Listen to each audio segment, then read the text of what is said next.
Si Satan n'arrive pas à t'empêcher, surtout quand tu es quelqu'un de très déterminé, quand tu es quelqu'un qui a une force intérieure d'aller jusqu'au bout, c'est des petites fatigues qui vont te finir. Quelqu'un ne peut pas t'aider si ce n'est pas ce que tu transportes. Aider une personne, c'est décharger la personne. Donc Dieu t'a parlé. C'est à toi, Dieu a dit que tu vas réaliser une telle vision. Mais Dieu n'a pas dit ça à tes aides. Pour qu'ils le leur disent, il dit à Moïse, je prendrai l'esprit qui est sur toi, je le mettrai sur eux.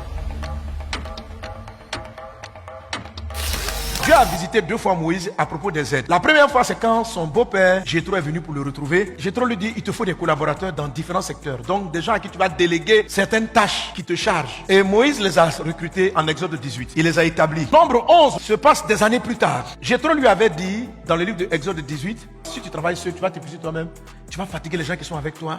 Et la chose est au-dessus de tes forces. Tu ne pourras pas y suffire seul. Toi seul, tu ne peux pas t'en sortir. Et sur cette base-là, ils vont établir des personnes. Mais des années après, on arrive en Nombre chapitre 11. Moïse dit cette phrase à Dieu. Je ne peux pas moi seul porter tout ce peuple car il est trop pesant pour moi. Donc malgré qu'il ait des collaborations, malgré qu'il ait des personnes à son entourage pour l'aider, Moïse avait l'impression d'être le seul à porter la charge. Et il a fait une dépression, il a demandé à Dieu, il faut me tuer. Dieu dit, je ne te tue pas. Pas parce que tu n'as pas d'aide que tu vas mourir. Tu ne mourras pas. Tu vivras. Et tu raconteras les œuvres de Dieu. Alors, pour lui donner les bons aides. D'abord, il va lui dire, dans les gens que tu as établis là, choisis les 70 meilleurs. Donc Moïse avait des collaborateurs.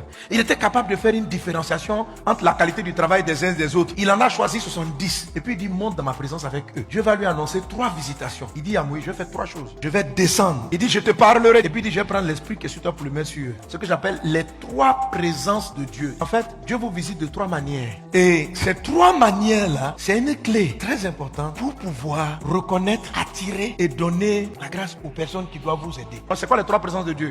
La face de Dieu, la voix de Dieu et puis l'onction. C'est l'onction qui permet de prendre la victoire que Dieu vous a donnée et puis la transférer sur d'autres personnes. Écoutez, si ton aide n'a pas l'esprit, c'est-à-dire que c'est à toi Dieu parle. Dieu dit à Moïse, je te parlerai. Il n'a pas dit je vais parler aux 70. Les 70 vont venir t'aider, mais c'est à toi Dieu parle. C'est à toi Dieu dit, je bâtirai. Quand Dieu te parle, quand tu entends sa voix, sur ce qu'il va faire avec toi, si tu déclenches la 3e présence, qu'on appelle l'onction, la faveur qui est sur toi, c'est comme si Dieu va la répandre. Et il y a des gens qui vont avoir ton esprit. Quand on dit ton esprit, ils vont comprendre ce que tu comprends. Tu sais, quelqu'un ne peut pas t'aider si ce n'est pas ce que tu transportes. Aider une personne, c'est décharger la personne. Donc Dieu t'a parlé. C'est à toi, Dieu a dit que tu vas réaliser une telle vision. Mais Dieu n'a pas dit ça à tes aides. Pour qu'ils le leur disent, il dit à Moïse, je prendrai l'esprit qui est sur toi, je le mettrai sur eux. Si tu as pris une assistante secrétaire pour t'aider et elle n'a pas ton esprit, tu dis, pardon, écris-moi un courrier, je vais écrire au directeur pour faire telle demande. La personne vient, monsieur, je vais écrire. Quand tu regardes, et te voilà en train de prendre 1 heure de tes 24 heures